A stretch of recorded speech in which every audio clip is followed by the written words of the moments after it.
मोठी बातमी समोर येते। पेट्रोल, डिझेल, सीएनजी आणि घरगुती गॅसच्या दरात सातत्याने होणाऱ्या दरवाढीच्या निषेधार्थ ठाकरेंच्या शिवसेनेने आंदोलन केलंय।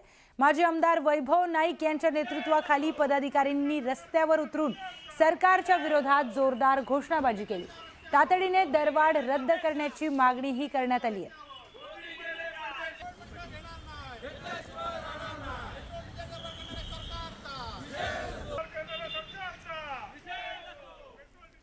तर वर्ध्यामध्ये पेट्रोल डिझेलच्या दरवाढीने आता वाहन चालकांनी संताप व्यक्त केलाय।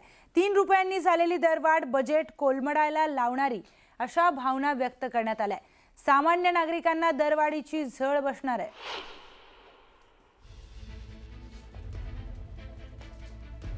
पेट्रोल आणि डिझेलच्या दरवाढ झालेली आहे, त्यामुळे अनेक ग्राहक जे आहेत ते संताप व्यक्त करू लागलेले आहे। त्यांच्या खिशाला चणचण जे आहे तर ते त्यांचं बजेट आता जे आहे तर ते बिघडायला लागलेलं आहे। तर आपल्यासोबत काही ग्राहक आहे। काका, काय सांगाल, पेट्रोलची जे दरवाढ झाली आहे, हो, काय कसं बजेट बिघडणार आहे? सर्वच बिघडणार आहे। यायला काय ते बसल्या बसल्या काही करत बसते।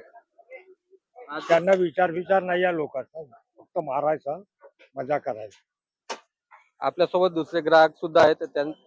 काय सांगाल, पेट्रोल डिझेलच्या दरात वाढ झाली आहे? वाढ झाली, आता सर्वसामान्य लोकांच्या खिशाला तर कात्रीच लागली ना।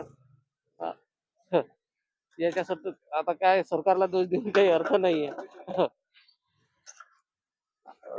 काय डिझेल वाढलं साहेब, त्याच्यामुळे पूर्ण महागाई वाढणार आहे ना। आम्हाला 2,500 डिझेल दिले, ट्रकसाठी डिझेल लागते 3,000चा। रेती वगैरे कुठे जात राहिलं तर ते 2,500 वर देत नाही। यासाठी काहीतरी करावं तुम्ही। लोकल ट्रकवाले झाले, लाईनचे ट्रक झाले, त्याच्यावर डिझेलशिवाय ट्रक नाही चालतो। पण रेट वाढल्यामुळे महागाई वाढणार आहे सर। नक्कीच जी महागाई जी वाढत चाललेली आहे याचा भुर्दंड मात्र महिन्याच्या बजेटवर पडणार असल्याचं एकंदरीत ग्राहकाचं म्हणणं आहे। नरेंद्र मोदी, न्यूज 18 मराठी, वर्धा।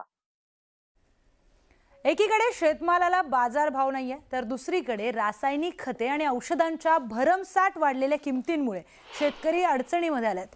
शेतकऱ्यांना आता पेट्रोल डिझेल दरवाढीचा मोठा फटका बसणार आहे, कारण पेट्रोल डिझेलच्या दरवाढीमुळे शेती मशागतीचा खर्च आणि शेतमालाच्या वाहतुकीचा खर्च वाढणार आहे। यामुळे शेतकऱ्यांचे आणि शेती व्यवसायाचं आर्थिक गणित पूर्णतः कोलमडण्याच्या मार्गावर आहे।